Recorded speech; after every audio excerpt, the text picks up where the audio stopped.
GHRT Rewinds are brought to you by Laughlin and Wolfington Realty. Mike and Nate and Harrison teaming up to help you sell your home faster and for top dollar. Just shy of 100 votes on our WVOMFM.com question of the day yesterday about no-knock warrants in our state. And she'd mentioned to listeners yesterday that we heard back from those who knew the fellow that helped write the bill. His name is Harrison Kemp. He's with the Libertarian Party of Maine. He's in Old Town this morning, and he's on line 3 for Talk with Us on GHRT.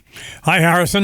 Good morning. How are you doing today, sir? Well, kind of interested in the subject. Obviously, it's been a major subject across the country in the wake of the Breonna Taylor fatal shooting that occurred in Kentucky. And everybody is kind of, I guess, giving an opinion on it. I don't know how much is fact, how much is opinion. Why don't we talk about your bill? Yeah, definitely. So the Breonna Taylor case is important for two reasons. Because one, we saw somebody who lost their life during a no-knock raid, and that's sad anytime someone loses their life when they're not actively threatening someone.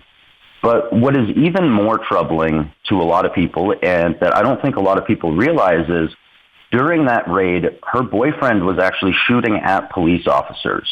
And he went to court afterward and was found innocent of that shooting because he felt like he was in imminent danger. So we put our police officers in a position where they can walk into a home, and as long as the circumstances line up right, they can actually be shot at and maybe even harmed legally, and they have no recourse. So the Breonna Taylor case has really sparked nationwide interest on something that civil libertarians have been talking about for decades at this point. So I am very excited for what this bill has started as far as a conversation in our state. And to see both a Republican and a Democrat put this in shows me how much support this bill has going forward and how many people will actually support it in the state of Maine. Sponsored by a Republican and a Democrat, written by a Libertarian. How do you think the Democratic Governor of the state of Maine is going to take to it? I think she's going to come around. I think overall, at the end of the day, Janet Mills does want to do what's best for the people, even though she may be misguided in what is best. But when we have thousands of people call the governor's office, call their local representatives, telling them that they support this bill, I don't think she has a choice but to sign it. Well, let's go down to the basics. In the aftermath of that shooting in Louisville, I guess, all cities are taking a look at it, all states are, and most every police department has to do a couple of things. They have to get approval from the chief of police or a designee, and then they go to a judge, and then the judge has to agree. The Supreme Court has even said the judges can allow police to search without knocking if they have reasonable suspicion that under the circumstances, targets would destroy evidence. That's kind of the background. Any of that fall victim to your bill here? Well, for this bill in particular, what we're really trying to do is make it so that when we put both our police officers and our citizens in jeopardy by conducting a no-knock raid, that it's not done over something that could be flushed over we want this to be done, these raids to be done for people who are actually causing harm to people or are threatening to cause harm to people. And we're working with a lot of different interest groups right now. We are working with a lot of different stakeholders right now to come up with the best possible bill. Right now, it looks like the best bill is either going to be an outright ban on no-knocks, or it's going to set the threshold for getting one so high, according to the matrix that the police use in their threat assessments, that we would have to go ahead and do a no-knock at that time. But really, the idea is not to use no-knocks against drug offenders. The idea would be to use no-knocks in dangerous situations where people's lives are in danger if we don't. In a drug raid, for instance, no one's life is in danger if you knock on the door. You might not get all the evidence you wanted, but no one's going to be physically harmed. And that's what we're trying to really focus on, is officer safety, citizen safety. And I don't think that the drug war itself, which really is where the whole no-knock warrant stem from, is enough of a justification to say that we should continue putting officers and putting citizens in harm's way. In Old Town this morning, Harrison Kemp of the Libertarian Party of Maine helping author the bill to ban no-knock warrants in our state. Separate bills, one fronted by a Republican, one fronted by a Democrat. You mentioned the threshold. You got to go to the police chief. You got to get to a judge. Some say, Harrison, the threshold is already high enough. In your research, how often did you find that no-knock warrants were being used in our state? And what of your comment to the listeners who suggest that the threshold is already high enough? Well, I would say that we actually are one of the few states who does not use no-knock warrants all that often.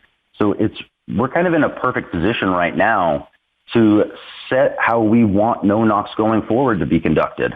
Because, like I said, they're not being used that often. It's not a tactic that our police actually take advantage of too much. So I think that for anybody who says the threshold is already high enough, you're right. The threshold for the procedure, as far as what the procedure takes, is already enough. But what the requirements for getting a no-knock are not high enough. Right now, you can get no-knock raids on people who have plant matter, on people who have other types of substances that the government deems illegal, but those substances are hurting no one except for the person who's doing them. So I think that when we look at the threat assessment, which is part of what the police have to do before they can get this no-knock raid and has to be presented to the judge, on there, that threat assessment should say something along the lines of, this person is deemed an imminent threat. If we were to tell them we're coming, then they've already posted on social media they're going to shoot us, or we know they've got hostages, something along those lines. I would be fine with making exceptions on those, and many of our stakeholders have brought those suggestions up. But right now, what the key is to start the conversation on what that process actually looks like, because it's much more than just going to a judge and having them sign off on it and then raiding a house. It's a lot of surveillance. It's a lot of them actually knowing who the person they're going after is. So we're just trying to make it so that the crimes people are being gone after are more severe than what they currently are, or to just outright ban them, like I said. The history of no-knock warrants really is kind of fascinating when you look at it. It wasn't the police departments that went to Congress or went to the administration asking for no-knock warrants. It was the other way around. It came out of a report in the Nixon administration, get all the way back to the Nixon administration.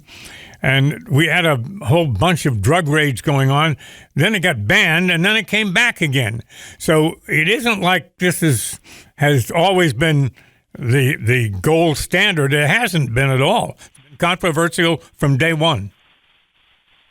It has been controversial since day one. And I'll tell you, as a veteran of the Afghanistan war, whatever tool you give me to use in my operation, I am going to take full advantage of. And I'm even going to maybe bend the rules a little bit from time to time so that I can take advantage of those tools in a situation where, according to the book, I'm not supposed to have them. So I can understand where these officers are coming from. I can understand where the police chiefs and the police unions are coming from. I've been in very similar situations in my own life. So I'm coming at this from a place of empathy. I'm coming at this from a place of understanding of what they're going through. And I don't think that we should be using these tactics of war, which I know plenty of people who planned no-knock operations in the Middle East. I don't think that these tactics of war should be used here in America unless we're at war with somebody.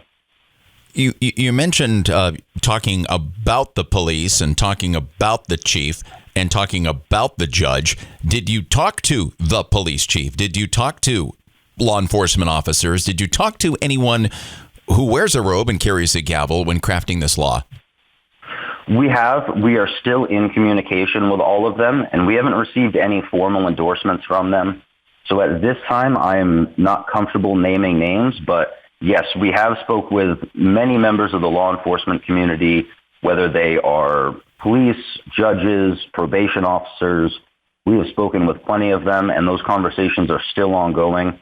And those folks are actually very key to helping to make this the best bill possible. So, Harrison, we look forward to continuing those conversations. Can I jump in with you don't want to name names, but can you geofence where the law enforcement officers with whom you spoke? Penobscot County, Cumberland County, state of Maine, out of state? All over the state. All over the state. We are speaking only with officers in the state at this time, so we are not making this, we're not talking to New Hampshire, we're not talking to federals. Okay. We're just talking to those active in the state of Maine. And what about judges? Same, just judges active in the state of Maine. You've reached out. Have you had conversations with judges about this bill? So some of our legislators have, and the legislators are the ones who are having a lot of those conversations because they already know those people. I have had some conversations with people, and overall, what I'm hearing from judges, what I'm hearing from police, is that with certain stipulations on the bill, they would be very happy to see it pass. And so we're working on kind of working those stipulations in and making a nice compromise on the bill, if you will. Are you confident that as you write the bill, and if it's passed, that the no-knock warrant restrictions would be constitutional? Because the Supreme Court has pretty much said that under the conditions we're using them now, it is constitutional. Have you any worries about that? Well, it won't be unconstitutional to get rid of them just because there is nothing specific in the Constitution about no-knock raids. They're not a foundational piece of our government. They're a tool for law enforcement. So I see no constitutional issues with banning them.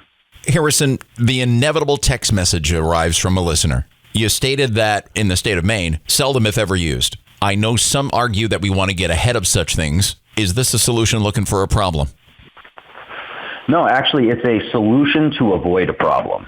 Right now, we don't have a big issue with these, but it's kind of like if you know that you have a troublemaker in your family who's a young man, you want to get them on the straight and narrow as early as possible. You don't want to wait until they've already gone to jail before you start getting them on the right path. So that's what we're really trying to do right now is make sure that this doesn't turn into an issue and that it's not something we do have to go out and fight against. And like I said, this is something civil libertarians have been fighting against for decades, and public opinion has just kind of shifted over to our side. So we're gonna take advantage of it. We're gonna talk to everybody in the state who is interested in this. We're coming up with some easy ways for people to reach out to their representatives and to sign petitions for it. So I overall think that there's going to be a lot of support for it. And I think that it's not a problem looking for a solution, or it's not a solution looking for a problem. It's a solution to a problem we don't have. GHRT Rewinds, brought to you by your hometown real estate team, Laughlin and Wolfington Realty. Thinking about selling your home? Call 629-9211 and start packing.